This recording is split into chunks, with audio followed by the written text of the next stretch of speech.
আমাদের ভিডিওতে অনেকেই দেখি কমেন্ট করে যে তাদের গাছে ফুল ধরেছে, এই সময় কি স্প্রে করবে। আচ্ছা, আমি তাদেরকে বলবো ফুল দেখা দিলেই গাছে একটা ফাঙ্গিসাইড এবং পেস্টিসাইড স্প্রে করি। একটু দেখাই, এই উপরের ফুলগুলোকে লক্ষ্য করো, কচি কচি পাতা আসে, পাতার সাথে ফুল আসে। এই কচি পাতা খেতে বা ফুলের এই পাপড়িগুলো খেতে নানান প্রকার আক্রমণ দেখা যায়, তাই আমাকে পেস্টিসাইড প্রয়োগ করতে হবে।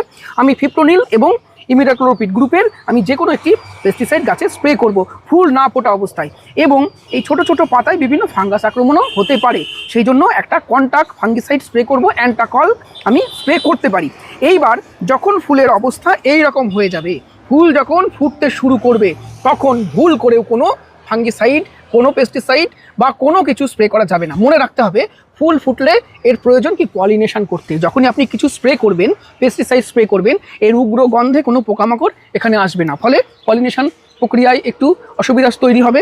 আবার কোনো ফাঙ্গিসাইড বা কোনো কিছু যদি জল পর্যন্ত স্প্রে করেন, তাহলে পলিনেশনের জন্য যে পোলেনগুলো আছে ফুলের মধ্যে, সেগুলো কিন্তু এই জল স্প্রে করলে তার সাথে ধুয়ে পড়ে যাবে, ফলে সেক্ষেত্রেও পলিনেশনের সমস্যা হবে।